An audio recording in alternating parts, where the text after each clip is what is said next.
నమస్తే, welcome to our channel. నేను మీ Gautami. So రోజు రోజుకి మాటల యుద్ధం అన్నది బాగా విపరీతంగా మారిందనమాట. అయితే ఇది ఎవరి గురించి చెప్తున్నారని ఇప్పటికీ మీకు అర్థమై ఉంటుంది. కేటీఆర్ గారు. సో ఇప్పటికే ఒక పక్క కవిత గారి అరెస్ట్, రెండో పక్క ఏంటంటే ఈ ఫోన్ ట్యాపింగ్, ఇది సరిపోదు అన్నట్టు హిందూ ధర్మాన్ని ఉద్దేశించి, అంటే హిందూ దేవుళ్ళని ఉద్దేశించి కొన్ని వ్యాఖ్యలు అయితే చేయడం జరిగింది. అవి ఇప్పుడు చాలా సంచలనంగా మారాయి. అయితే అసలే కష్టకాలంలో ఉన్నప్పుడు ఇటువంటి మాటలు ఎంతవరకు కరెక్ట్? సో ప్రజలు ఏ విధంగా తీసుకుంటారు? ఎంత మనం ఏంటంటారు, అధికారంలో ఉన్నప్పుడు అనకువగా మాట్లాడి అధికారం లేని తర్వాత ఇటువంటి భాషలు మాట్లాడడం అన్నది కూడా ఎంతవరకు కరెక్ట్? అయితే ఇప్పుడు ఇదే టాపిక్ మీద మాట్లాడుతూ మనతో పాటు జర్నలిస్ట్ నరేష్ ఉన్నారు. నరేష్తో మాట్లాడి మరిన్ని విషయాలు అయితే తెలుసుకుందాం. నమస్తే నరేష్ గారు. నమస్తే గౌతమి. సో కేటీఆర్ గారు చేసిన వ్యాఖ్యలు, అయితే రాముడిని ఉద్దేశించి మాట్లాడిన కొన్ని మాటలు ఏవైతే ఉన్నాయో హిందూ ధర్మానికి సంబంధించి లేకపోతే మన హిందువులు నమ్ముకున్న దేవుడు, అంటే కలియుగ దైవం అంటూ ఉంటారు. ఆయన చేసిన ప్రతి పనులు కావచ్చు, ఆయన తండ్రి పట్ల ఎలా ఉన్నాడు, అయితే అంటే అతని యొక్క అడుగుజాడల్లో నడిచే వాళ్ళు ఇప్పటికీ కూడా చాలామంది ఉన్నారు. అయితే అటువంటి దేవుడిని ఉద్దేశించి ఆయన మాట్లాడిన మాటలు చాలా కించపరిచేటట్టు ఉన్నాయని కొంతమంది అంటూ ఉన్నారు. దీన్ని ఎలా తీసుకోవచ్చు అంటారు? కేటీఆర్ చేసిన వ్యాఖ్యలు జై శ్రీరామ్ అనే నినాదం కడుపు నింపదు, మనకు జై శ్రీరామ్ అనే ఉద్వేగం వద్దు, ఉద్యోగం కావాలి అని చెప్పేసి కేటీఆర్ మాట్లాడిండు. సో కేటీఆర్ మాట్లాడిన తీరులో మనం పాజిటివ్ తీసుకోవచ్చు, నెగిటివ్ తీసుకోవచ్చు. ఓకే, ప్రజెంట్ పాజిటివ్ కంటే ఎక్కువగా నెగిటివ్ పోతుంది. కానీ కేటీఆర్ తర్వాత చూసినాం నిన్న మొన్న, అంటే ఆ డైలాగ్ చెప్పిన తర్వాత అది వైరల్ అయిన తర్వాత ఆయన ఒక రాముని గుడికి వెళ్ళడం, కాషాయ కండువా కప్పుకోవడం, ఇవన్నీ కూడా జరిగాయి.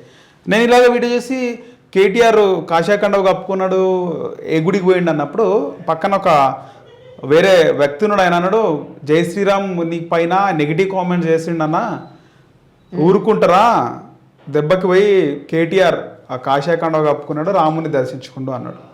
అంటే ఇది టోటల్లీ కేటీఆర్ కానీ బీఆర్ఎస్కి కారు పార్టీకి వ్యతిరేకం కాకుండా కేటీఆర్ మంచి జాగ్రత్తగానే స్టెప్స్ తీసుకున్నాడు.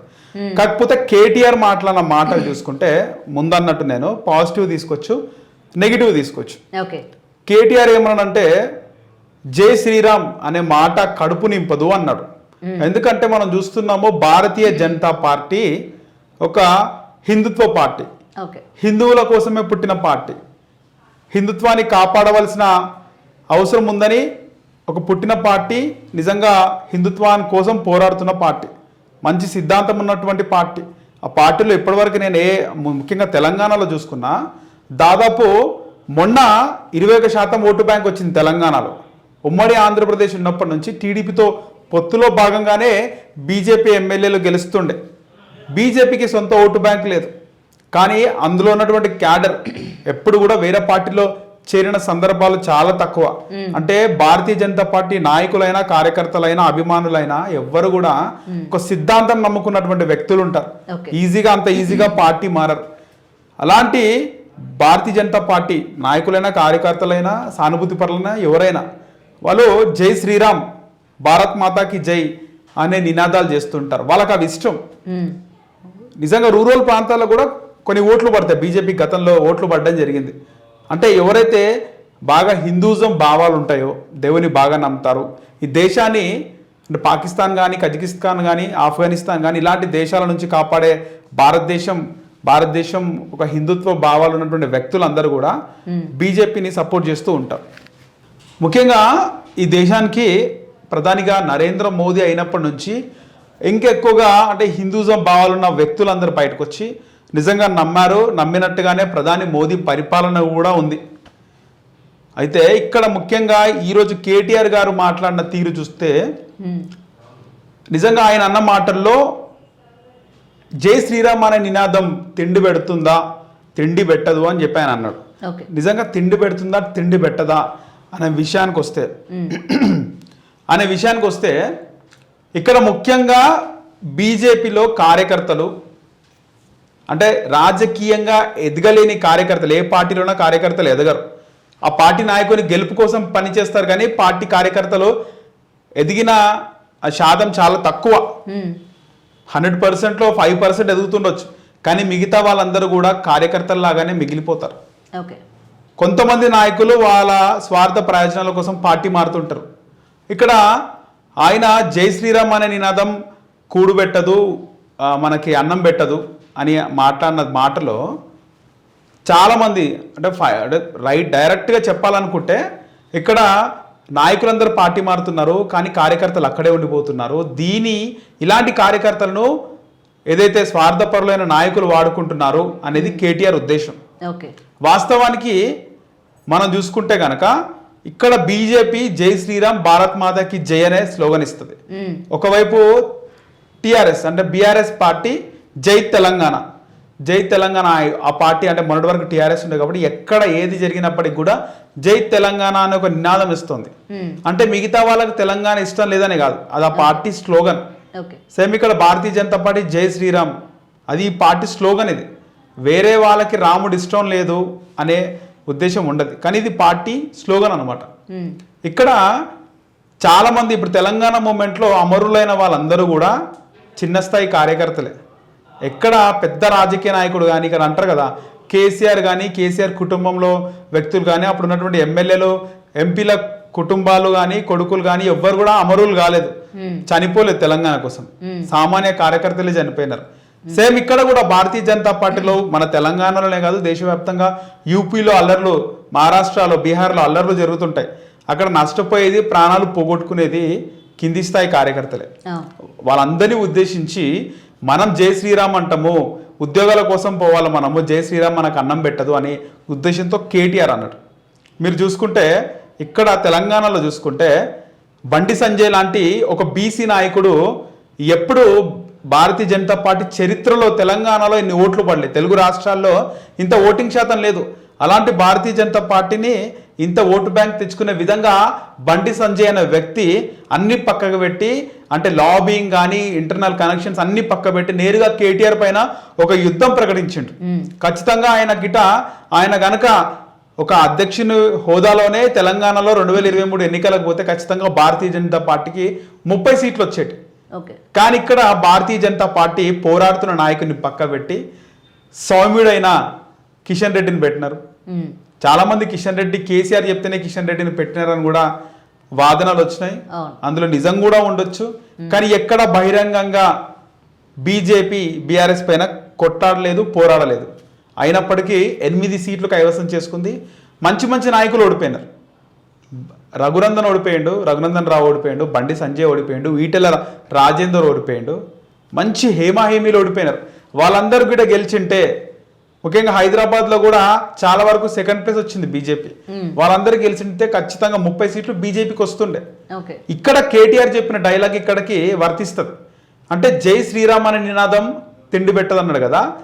వీళ్ళు అగ్ర రాజకీయ నాయకులు వీళ్ళందరూ ఎందుకు జై శ్రీరామ్, ఇక్కడ కిషన్ రెడ్డి మామూలుగా అందరు ఉన్నారు, వీళ్ళు ఎందుకు బయటకు వచ్చి ఫైట్ చేయరు, వీళ్ళందరూ బయటకు వచ్చి కొట్లాడరు? బలయ్యేది ఈ హింసాకాండలు. ఏదైనా హింస చెలరేగితే ఈ హిందూ ముస్లిం గొడవల్లో మత గొడవల్లో హింస చెలరేగితే బలయ్యేది కింది స్థాయి కార్యకర్తలు, అమాయకులు. ఏ ఉద్దేశం లేకుండా కేవలం జై శ్రీరామ్ భారత్ మాతాకి జై బీజేపీ అభిమానులుగా కార్యకర్తలుగా సానుభూతి పరులుగా ఒక అభిమానంతో బయటకు వచ్చి వాళ్ళు కొట్లాడతారు, వాళ్ళే నష్టపోతారు. కానీ ఎక్కడ ఒక పెద్ద రాజకీయ నాయకుడు నష్టపోయిన సందర్భాలు చాలా తక్కువ. ఈవెన్ 2018 తర్వాత కరీంనగర్లో బండి సంజయ్ పైన అక్కడ గంగుల కమలాకర్ టీఆర్ఎస్ ఎంఐఎం 2 పార్టీల కార్యకర్తలు దాడి చేస్తే నష్టపోయింది బీజేపీ కార్యకర్తలే, ఏ పెద్ద నాయకుడు నష్టపోలే. అది కేటీఆర్ ఉద్దేశం. కాకపోతే ఇక్కడ కేటీఆర్ ఏది మాట్లాడినా సెటారికల్ గా మాట్లాడతాడు. కేటీఆర్కి పొగరని అందరూ అనుకుంటారు. వాస్తవానికి ఆయన మాట్లాడే తీరు కూడా అట్లనే ఉంటది. అంటే ఆయన ఏదో ఇన్ని రోజులు ఏం చేసిరు, ఇన్ని రోజులు మీ ప్రభుత్వం ఉండే కదా, గుడ్డి గుర్రాలకు పలదో మీరా అంటే మీరే చేసిరు మొత్తం అనేది ఒక ప్రౌడ్గా పొగరబోతనంతో మాట్లాడినట్టు ఉంటుంది. కాబట్టి ఖచ్చితంగా కేటీఆర్కి ఇది యాంటీ అయింది. వాస్తవానికి ఆయన 70 సంవత్సరాలు ఏం చేసినారు, మీరే ఉన్నారు కదా అంటాడు కదా. నాకు చాలాసార్లు అనిపించింది ఆ 70 సంవత్సరాల ఉమ్మడి రాష్ట్ర చరిత్రలో మీ నాయన కూడా మంత్రిగా ఉండే, ఎమ్మెల్యేగా ఉండే, ఎంపీగా ఉండే.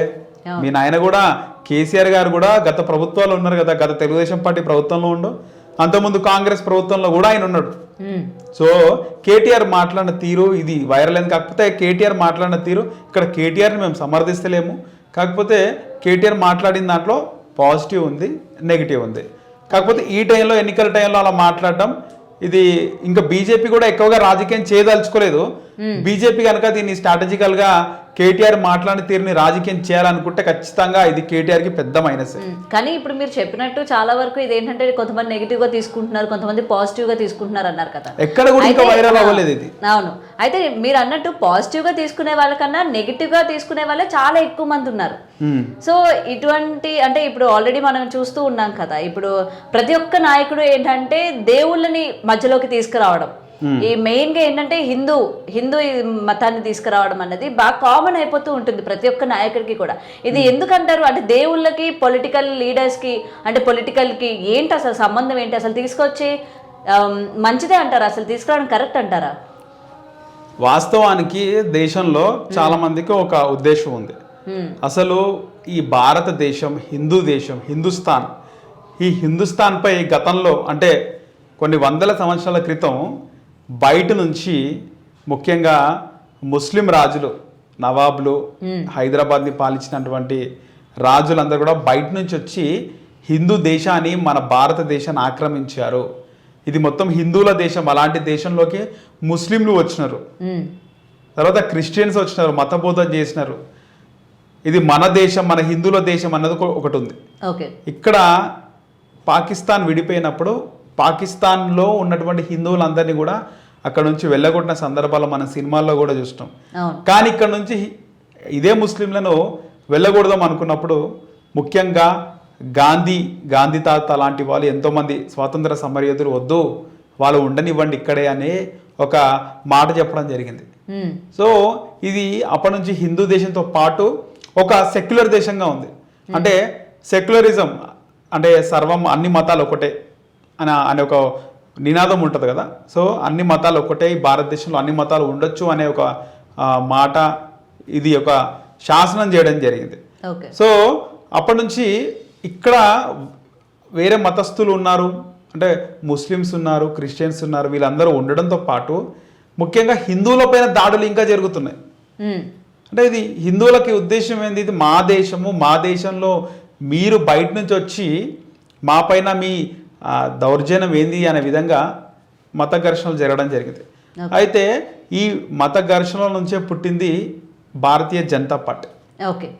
సో ఇక్కడ కాంగ్రెస్ పార్టీ ఒక సెక్యులర్ పార్టీ, అంటే అన్ని మతాలు సమానమే.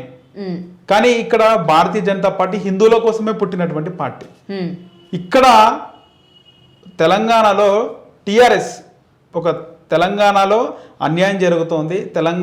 ముఖ్యంగా తెలంగాణలో పుట్టినటువంటి ప్రజలకు, యువతకు అన్యాయం జరుగుతుంది. ఆంధ్రాకి చెందినటువంటి వ్యక్తుల పెత్తనం ఎక్కువైపోయింది ఇక్కడ తెలంగాణలో అనే ఉద్దేశంతో తెలంగాణ కోసం పుట్టిన పార్టీ టీఆర్ఎస్ పార్టీ. కానీ ఇప్పుడు బీజేపీ పైన టీఆర్ఎస్ ఏం చెప్తుంది? టీఆర్ఎస్ కూడా ఒక సెక్యులర్ పార్టీ, అన్ని మతాలని ఒకే విధంగా మేము చూస్తాము. ఎందుకంటే టీఆర్ఎస్ ప్రభుత్వం ఏర్పాటు చేసినప్పటి నుంచి ఎంఐఎంతో దోస్తీగా ఉంది. కేసీఆర్ కూడా ముస్లింకి సంబంధించి వాళ్ళ దేవుడైనటువంటి అల్లాకి సంబంధించినటువంటి ఒక రైట్ సైడ్లో ఒక తాయిత కట్టుకుంటాడు ఆయన కూడా. సో అది ముస్లిం సింబల్తో ఉంటుంది.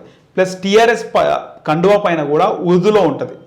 సో మొత్తం కూడా ఆయన ముందు నుంచి కూడా అన్ని ఈ టీఆర్ఎస్కి కేవలం ఇది ఒక హిందువుకి సంబంధించింది కాదు, ఇది ఒక సెక్యులర్ పార్టీ అనే ఉద్దేశాన్ని ప్రజల్లోకి కూడా తీసుకెళ్ళినాడు. సో వాళ్ళు టీఆర్ఎస్ కేటీఆర్ కూడా నిన్న మా టీఆర్ఎస్ ఒక సెక్యులర్ పార్టీ అని చెప్పడం జరిగింది ఈ శ్రీరాముని పైన వ్యాఖ్యలు చేస్తూ. Okay, right.